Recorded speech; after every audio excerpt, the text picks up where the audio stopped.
Hi everyone, it's Keren here from tuppencecoloured.co.uk. Thank you very much for joining me for today's project. Something a little bit different today. Usually when I'm making a project I do something like a greetings card or a little box to keep a gift in. This today is it's a little piece of home decor. Now it's a shadow box that I got very inexpensively at a local store. I think it was I think it was for £1, £2. It wasn't very expensive at all. And I've put some of our lovely botanical builder flowers in there, and if you want to stick with me I will show you how it all went together. This is a little bit of the Farmers Market DSP, and I've cut it down so that it's just fit more or less the same size as the backing of my frame. Okay, so I've used this is a little piece of our Farmers Market DSP. On the other side you've got you've got all the pairs, but this side is the side that looks like a piece of wood, which is what we want. And I've cut it so that it more or less fits the background of the frame. So I've used that as my guide. All right.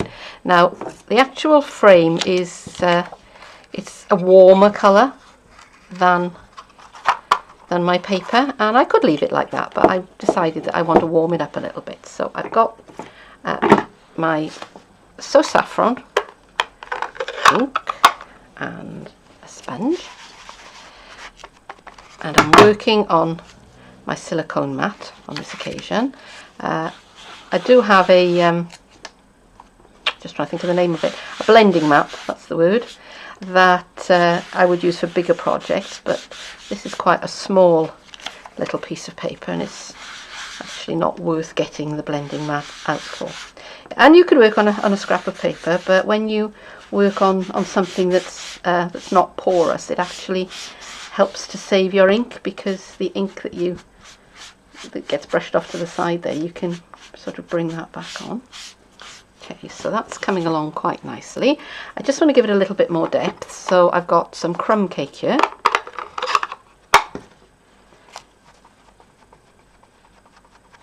And another sponge. And this time I'm just going to touch just the corners and the edges, just to darken it up just a little bit and make it look a little bit more, I don't know, what's the word, bit more atmosphere, a bit more weathered.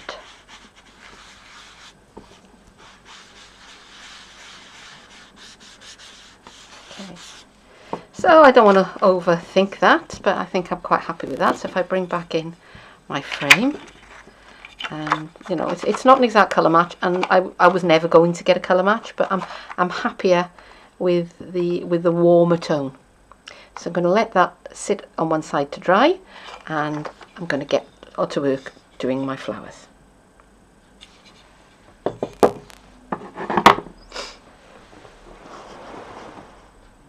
And I've been cutting out shapes with my Botanical Builders. 3, 2, 1. I've been cutting out shapes with my Botanical Builders dies. What I do is I get the Big Shot out and I get all my different coloured cards, and I just crank out as many as I can at a time. I just do lots and lots and lots of them, and then I prepare them all in batches and put them in a box and store them and bring them out when I need them. So I'm just going to rather quickly go over how I put the how I make the 3D flowers. And the first thing that I like to do is that I like to add a bit of shading. So this is Perfect Plum, and the card in this case is Perfect Plum. And I'm not going to spend ages and ages doing this and showing you how I do absolutely every single one of them, because I've done that elsewhere in other videos. And I'll put a link underneath so that you can go and have a look for yourself. Now that looks a little bit messy, but don't worry, because it will all work out, I promise you.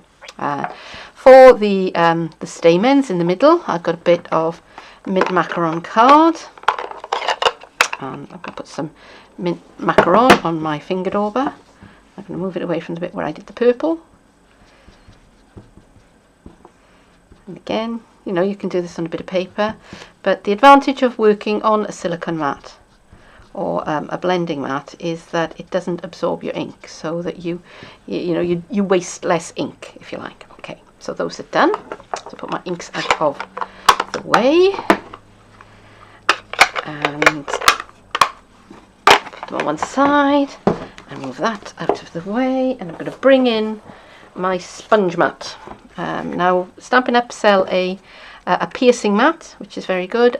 This is one that I've had for years and years and years. As you can see, it's got a few war wounds, but I love it and I'm not going to get rid of it. So I've got this is actually a flower tool, but anything with a rounded end, like a paintbrush, will work just as well. Or if you've got a big embossing tool, you know, if you've ever done pergamano or anything like that, and you've got one of those big old ball tools hanging around. Okay, and I'm just pressing into the petals of my flower. Now this flower has got it's got kind of a double cut on it, so you've got the petals cut and the rim of the petals, and I can choose to leave that flat, but in this case I'm just going to run around the edge of it with my ball tool, and now I'm getting a nice curved shape. Now I've been working on the back of my card. Now I'm going to flip it over to the right side, and I'm just going to press down really, really firmly. Okay, and that has now given my flower a lovely shape. So here are my stamens, and all I'm going to do with these is with my tool, I'm just going to push down hard as I can into the sponge mat, and that makes those pop up. Now you can do these in any combination of colours that that works for you. The brighter the better, because these are sort of fantasy flowers. And I find a little bit of wet glue, my Tombow, works very well. And again, I could layer these up. I could add another layer of petals, I could add another layer of stamens, I could do whatever I like, but I think I'm quite happy with that. So that is how I make my flowers. Here's my background paper, which has had a bit of time to sit there and for the ink to dry up a bit. And here are some bits of foliage and flowers that I've cut with the Botanical builders and that I've stuck together. So I'm going to decide now how I want this to work. Now I want to stay away from the very, very edge, because if I show you, the frame has got an inner frame that sits alongside of it, and that makes it that gives it the depth, because it's a depth frame. So I'm just going to play about with what I have here for the time being. And let me see, so that I think is going to be my focal point of my flower, and I'll have some smaller flowers maybe sitting around as well. Right, and do I want a bow? I'll tie a bow with my this is Wild Wasabi seam binding, and bunny ears, make sure my bunnies are going down the same way. Turn that around and pull, and then pull what's in my left hand to tidy them up.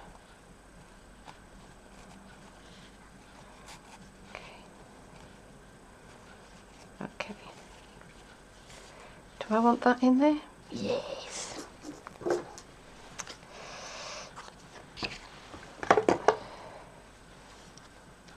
Let's chop that off, trim up the ends, maybe a little bit smaller, and you know what it's like. You just play about with the bow until you're happy with it. Chop the ends off there. Okay, right, so let's get gluing then. Alright, so just for once I'm going outside Stampin' Up for my glue, and I'm going with my pin flake glue gel, and I'm doing this because I want a nice dimensional glue. So some sort of silicone glue. Now whenever you're using a silicone glue, when you finish with it, dome the end. Oops, let's clear that bit out there. From the last time I domed the ends. Sorry, right, so here we go again. Dome the end and then put the top on. That helps keep the air out, and the air is what makes your glue set. Okay, so let's start popping my flowers into place.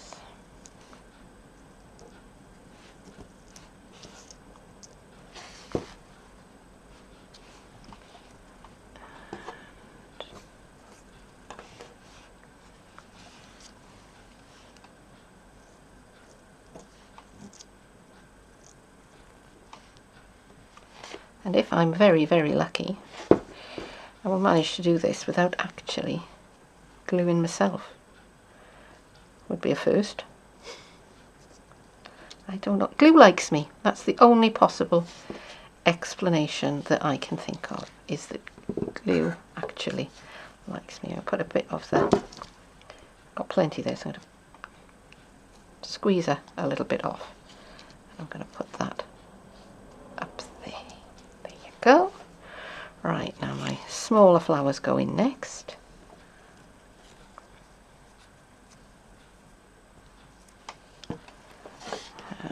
Which one shall we have? Shall we have that one?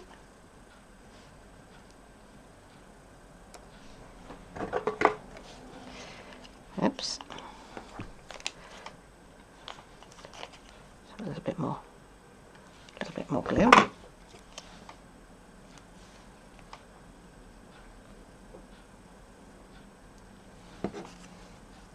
There's my nice big focal flower.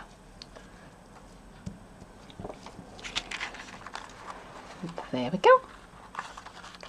Okay, I think I'm happy with that arrangement. Now, because I've used glue gel, that's going to take a while to set up.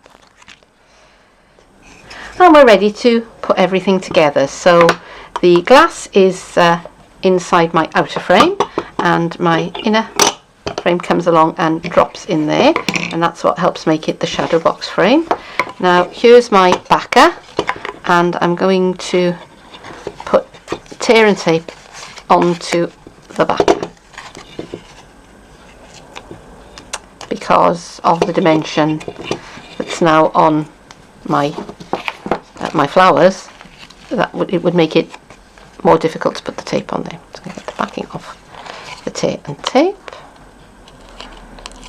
and I'm going to make sure that I've got this the right way up. So that's at the top, and this is the top of my picture, my image, and I'm just lining that up onto my backer and just rub that down, and then that slots inside there.